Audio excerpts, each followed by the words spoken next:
दोस्तों, स्वागत है आपका हमारे इस चैनल में। आज हम बात करेंगे हिंदू खटीक जाति के बारे में। यह एक धर्म अभिमानी समाज की उत्पत्ति और उत्थान की कहानी है।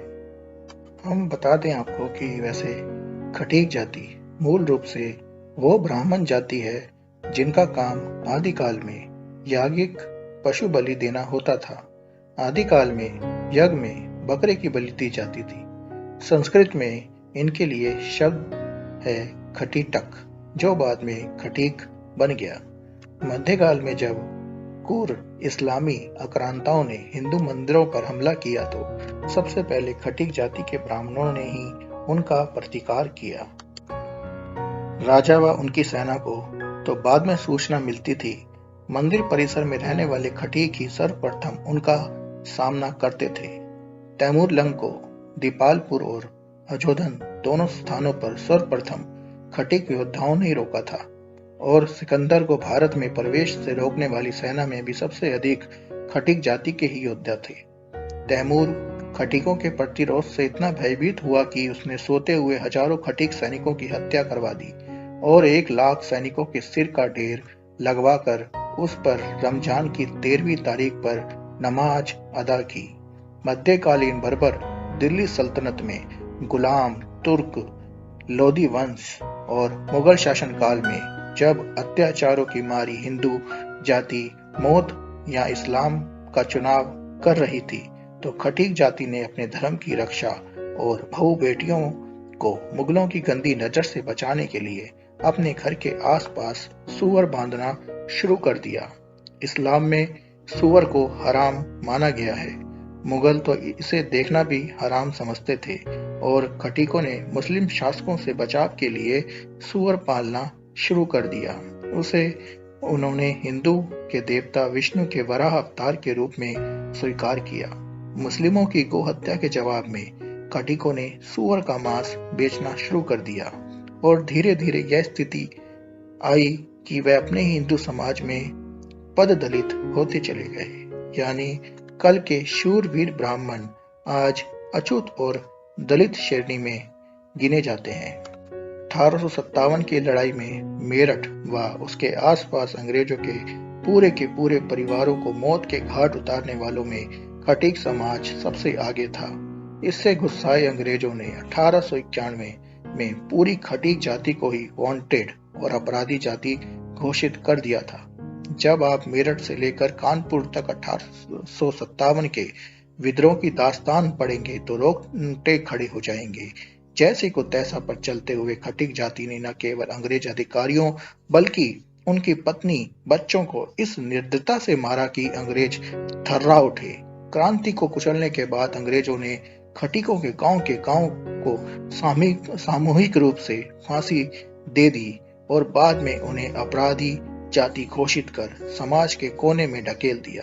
आजादी से पूर्व जब मोहम्मद अली जिन्ना ने डायरेक्ट एक्शन की घोषणा की तो मुस्लिमों ने कोलकाता शहर में हिंदुओं का नरसंहार शुरू कर दिया था, लेकिन 1-2 दिन में ही पासा पलट गया क्योंकि खटीक जाति ने मुस्लिमों का इतना भयंकर नरसंहार किया कि बंगाल के मुस्लिम लीग के मंत्री ने सार्वजनिक रूप से कहा कि हमसे भूल हो गई। बाद में इसी का बदला मुसलमानों ने बांग्लादेश में स्थित नोआखली में लिया।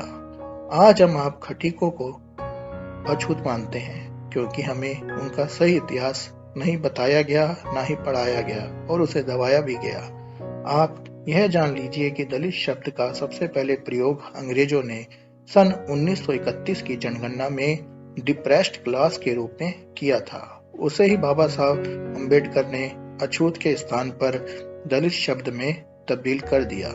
इससे पूर्व पूरे भारतीय इतिहास व साहित्य में दलित शब्द का उल्लेख कहीं नहीं मिलता है। हमने और आपने मुस्लिमों के डर से अपना धर्म नहीं छोड़ने वाले हिंसा और सूअर पालन के जरिए इस्लामी आक्रांताओं का कठोर प्रतिकार करने वाले एक शूरवीर ब्राह्मण जाति को आज दलित वर्ग में रखकर अछूत की तरह व्यवहार किया है। हम आपको बता दें कि भारत में 1000 ईस्वी में केवल 1% अछूत जाति थी, लेकिन मुगल वंश की समाप्ति होते होते इनकी संख्या 14% तक हो गई। आखिर कैसे 1% से 14% अछूत बढ़ गए हिंदू जाति में, ये तो आप जानते होंगे। सबसे अधिक इन अनुसूचित जातियों के लोग आज के उत्तर प्रदेश, बिहार, बंगाल, मध्य भारत में हैं, जहां मुगलों के शासन का सीधा असर होता था और जहां सबसे अधिक धर्मांतरण हुआ। आज सबसे अधिक मुस्लिम आबादी भी इन्हीं प्रदेशों में है जो धर्मांतरित हो गए थे। अनुसूचित जाति उन्हीं बहादुर ब्राह्मण व क्षत्रियों के वंशज हैं जिन्होंने जाति से बाहर होना स्वीकार किया, लेकिन मुगलों के जबरन धर्म परिवर्तन को स्वीकार नहीं किया।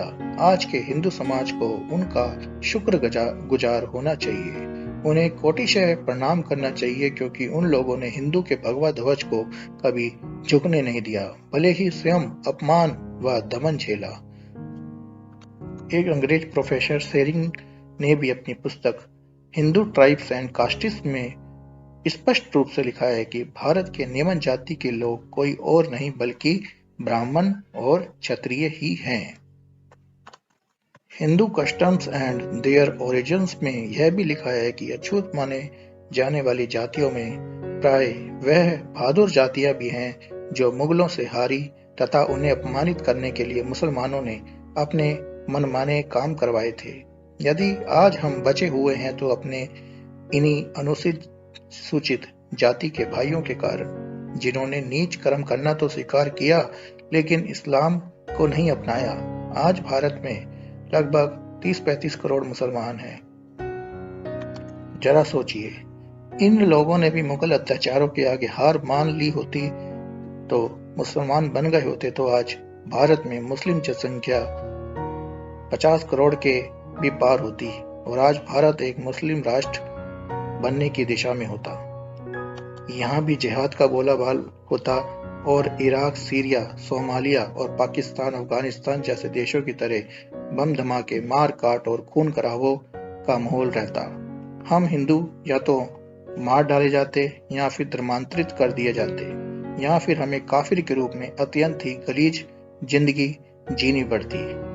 धन्य हमारे यह भाई जिन्होंने पीढ़ी दर पीढ़ी अत्याचारों और अपमान सहकर भी हिंदुत्व का गौरव बचाए रखा, सनातन धर्म के भगवा ध्वज को सदा ऊपर उठाए रखा। स्वयं अपमानित और गरीब रहकर भी हर प्रकार से इन्होंने अपने सनातन धर्म और भारत की सेवा ही की है। आशा है कि आपको हमारे द्वारा दी गई जानकारी अच्छी लगी होगी। अगर आपके भी इस बारे में कुछ विचार हैं तो कमेंट्स करके अपने विचार साझा कर सकते हैं। इस वीडियो को लाइक शेयर जरूर करिएगा और चैनल को सब्सक्राइब करना ना भूलिएगा।